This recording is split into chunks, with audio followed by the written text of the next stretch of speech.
मेरी जुबानी में आप सभी का हार्दिक अभिनंदन।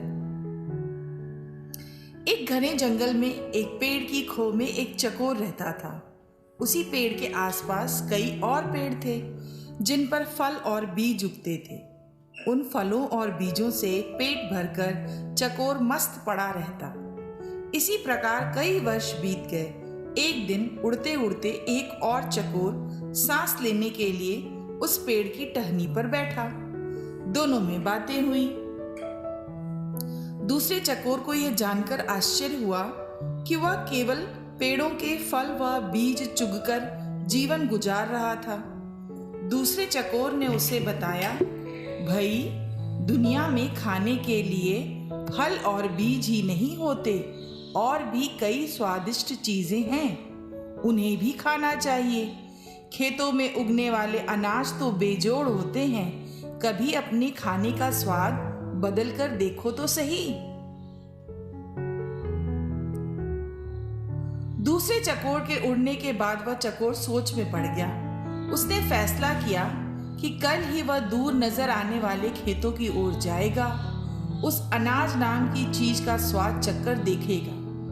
दूसरे दिन चकोर उड़कर खेत के पास पहुंचा। खेत में धान की फसल उगी थी। चकोर ने कोपलें खाई, उसे वह अति स्वादिष्ट लगी। उस दिन के भोजन में उसे इतना आनंद आया कि वह खाकर तृप्त होकर वहीं आंखें मूंदकर सो गया। इसके बाद भी वह वहीं पड़ा रहा, रोज खाता पीता और सो जाता।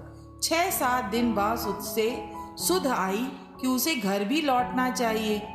इसी बीच एक खरगोश घर की तलाश में घूम रहा था। उस इलाके में जमीन के नीचे पानी भरने के कारण उसका बिल नष्ट हो गया था। वह उसी चकोर वाले पेड़ के पास आया और उसे खाली पाकर उसने उस पर अपना कब्जा जमा लिया और वहां रहने लग गया। जब चकोर वापस लौटा तो उसने पाया कि उसके घर पर तो किसी और का कब्जा हो गया है।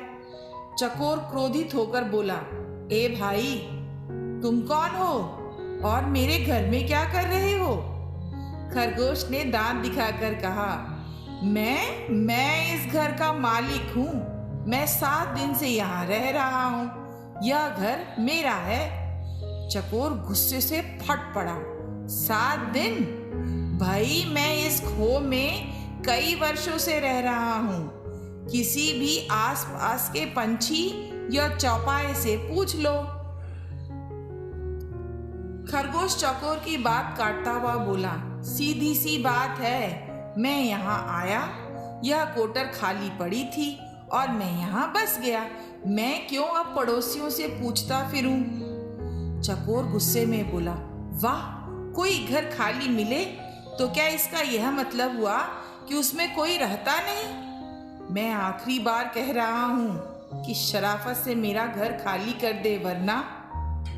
खरगोश ने भी उसे ललकारा, वरना तुम क्या कर लोगे? यह घर मेरा है, तुम्हें जो करना है कर लो। चकोर सहम गया। वह मदद और न्याय की फरियाद लेकर पड़ोसी जानवरों के पास गया। सब ने दिखावे की हूं की, परंतु ठोस रूप से कोई सहायता के लिए आगे नहीं आया।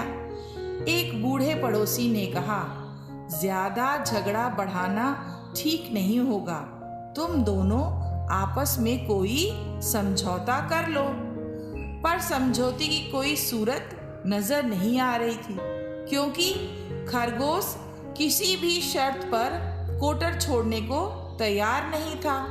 अंत में लोमड़ी ने उन्हें सलाह दी, तुम दोनों किसी ज्ञानी ध्यानी को पंच बनाकर अपने झगड़े का फैसला उससे करवाओ। दोनों को यह सुझाव पसंद आया। अब दोनों पंच की तलाश में इधर उधर घूमने लगे। इसी प्रकार घूमते घूमते वे दोनों एक दिन गंगा किनारे आ निकले। वहां उन्हें जप तप में मग्न एक बिल्ली नजर आई। बिल्ली के माथे पर तिलक था, गले में जनेऊ और हाथ में माला लिए वह मृग छाल पर बैठी पूरी की पूरी तपस्विनी लग रही थी। उसे देखकर चकोर व खरगोश खुशी से उछल पड़े। उन्हें भला इससे अच्छा ज्ञानी ध्यानी कहाँ मिलेगा। खरगोश ने कहा, चकोर जी, क्यों ना हम इससे अपने झगड़े का फैसला करवाएं।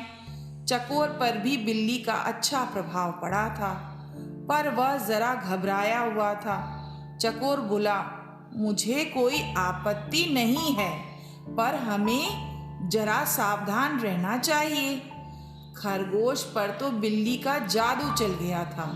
उसने कहा, अरे नहीं, देखते नहीं हो, यह बिल्ली सांसारिक मोह माया त्याग कर तपस्विनी बन गई है। सच्चाई तो यह थी कि बिल्ली उन जैसे मूर्ख जीवों को फंसाने के लिए ही भक्ति का नाटक कर रही थी। फिर चकोर और खरगोश पर और प्रभाव डालने के लिए वह जोर जोर से मंत्र पढ़ने लगी। खरगोश और चकोर उसके निकट आकर हाथ जोड़कर जयकारा लगाया, जय माता दी, माता को प्रणाम। बिल्ली ने मुस्कुराते हुए धीरे से अपनी आंखें खोली और आशीर्वाद दिया, आयुष्मान भव। तुम दोनों के चेहरों पर चिंता की लकीरें हैं। क्या कष्ट है तुम्हें बच्चों?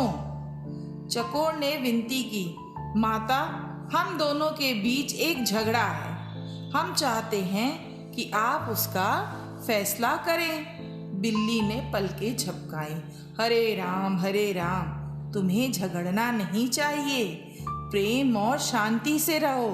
उसने उपदेश दिया और बोली, खैर बता, तुम्हारा झगड़ा क्या है? चकोर ने पूरा मामला बताया। खरगोश ने अपनी बात कहने के लिए मुंह खोला ही था कि बिल्ली ने पंजा उठाकर उसे रोका और बोली, बच्चों, मैं काफी बूढ़ी हूँ, ठीक से सुनाई नहीं देता, आंखें भी कमजोर हैं, इसलिए तुम दोनों मेरे निकट आकर मेरे कान में जोर जोर से अपनी बात कहो, ताकि मैं झगड़े का कारण जान सकूं और तुम दोनों को न्याय दे सकूं। जय सिया राम। वे दोनों भक्तिन बिल्ली के बिल्कुल निकट आ गए ताकि उसके कानों में अपनी अपनी बात कह सके। बिल्ली को तो इसी अवसर की तलाश थी। उसने म्याऊं की आवाज लगाई और एक ही झपट्टे में खरगोश और चकोर का काम तमाम कर दिया। फिर वह आराम से उन्हें खाने लगी और दोनों का ही किस्सा खत्म हो गया। ये कहानी हमें सीख देती है कि जब भी आपस में किसी प्रकार की कोई उलझन हो तो उसको मिल बैठकर स्वजनों के बीच रहकर ही सुलझा लें, किसी तीसरे के पास न जाएं। क्यों? क्योंकि तीसरे को हम जानते नहीं और तीसरा हमेशा अपना फायदा देखता है। धन्यवाद। कहानी अच्छी लगी हो तो चैनल को सब्सक्राइब करें और चैनल के साथ जुड़े रहें। स्वस्थ रहें, मस्त रहें।